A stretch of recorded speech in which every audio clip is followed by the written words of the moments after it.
Hi, the history of global terrorism is a history of human pain and the fight against evil. Killed Osama bin Laden. Abu Bakr al-Baghdadi once called himself the ruler of an Islamic empire.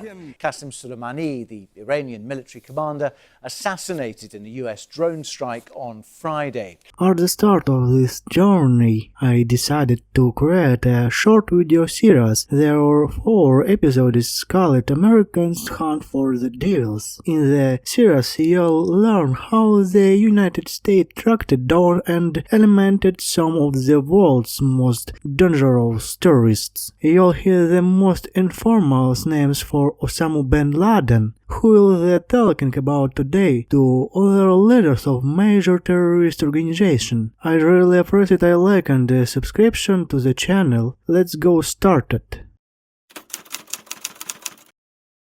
But the end of 2001, the world suddenly felt much smaller. Satellites, maps, newsrooms, everything narrowed down to a single name. The mountains of Afghanistan, on a foggy geopolitical backwater, became the center of global attention. There was nothing majestic about that landscape, just rock, then cold air, and endless place to hide. But then bin Laden was no longer just a man. He had become a symbol, and symbols rarely die quickly. Osama bin Laden was born into a wealthy Saudi family closely tied to the kingdom's construction elite. His radicalization wasn't driven by poverty or social exclusion. He was educated, well connected, and socially secure. The turning point came during the Soviet-Afghan War. Then he joined foreign mujahideen fighters, Islamist radicals who rejected secular authority and were indirectly supported by the United States and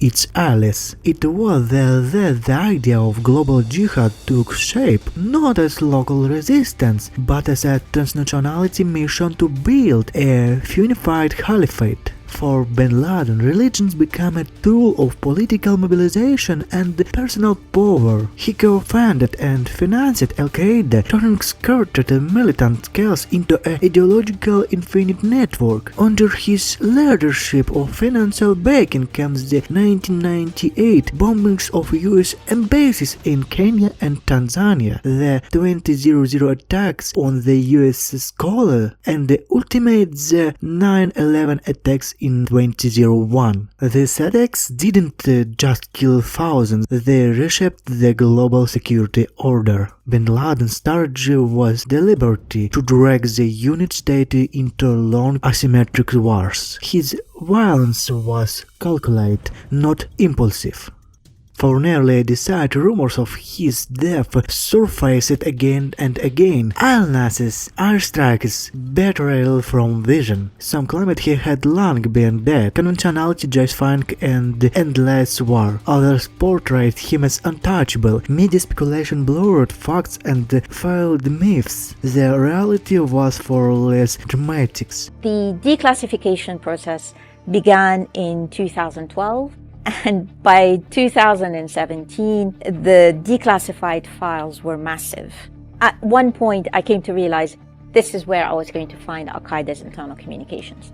And these were about 97,000 files. I was fortunate that I was able to have the support of 2 research assistants who were native Arabic speakers like me. He was becoming increasingly isolated, dependent, and constrained. By the end, his life looked more like hiding than command. The breakthrough came from a courier, an anonymous figure who remained unknown even in intelligence circles for years. US against tracked human connections, not electronic signal. Bin Laden's avoidance of digital communication protected him, but it also forced him to rail on people. Following to Courier led to Abbottabad, The compound stood out: high walls, no phone lines, burned trash. Ordinary details, but decisive ones. That operation took place on May 2, 2011. It was a nighttime ground raid, not an airstrike. The goal was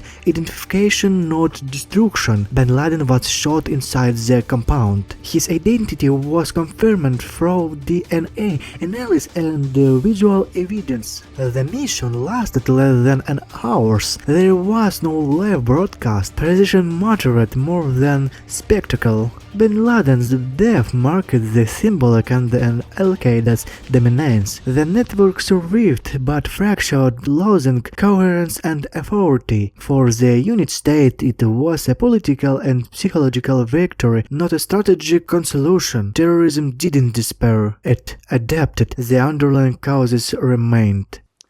Good evening. Tonight, I can report to the American people and to the world that the United States has conducted an operation that killed Osama bin Laden, the leader of al-Qaeda, and a terrorist who's responsible for the murder of thousands of innocent men, women, and children.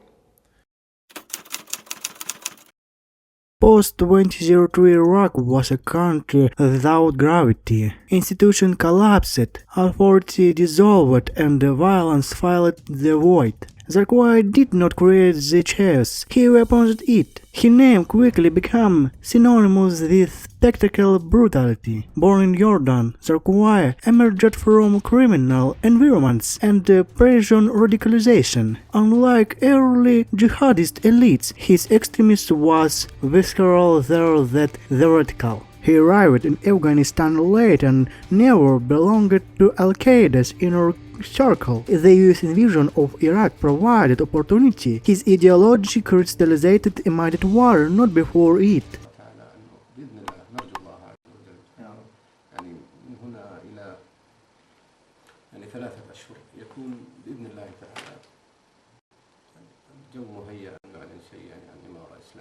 تقدم شيخ معها من المكان. ايش تقدم معها؟ اي تقدم معها شيخ. يعني مشي ورمي باذن الله. وين ليش يا اخي؟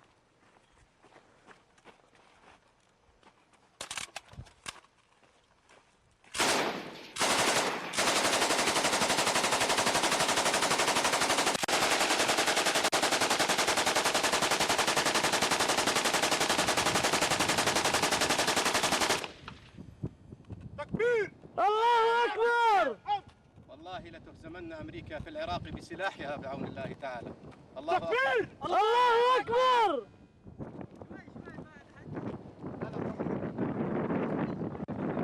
Zarqawi ignited Iraq's sectarian war. He deliberately attacked Shiite civilians and holy cities, calculating retaliation. Beheading, mass executions, and indiscriminate bombings became tools of escalations. His aim was not victory but polarization, to eliminate any space for compromise. This logic would later define ISIS. Media narratives often framed him as uncontrollable or irrational. Reports of tension with al-Qaeda leadership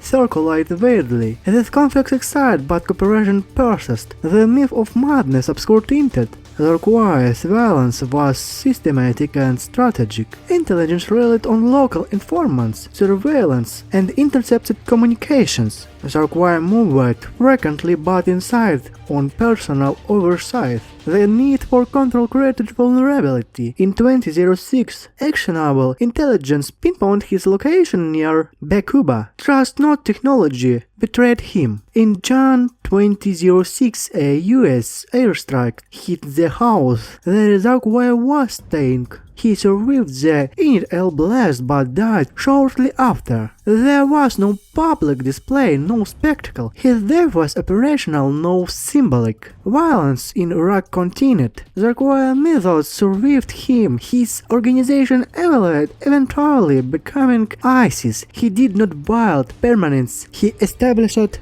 precedent.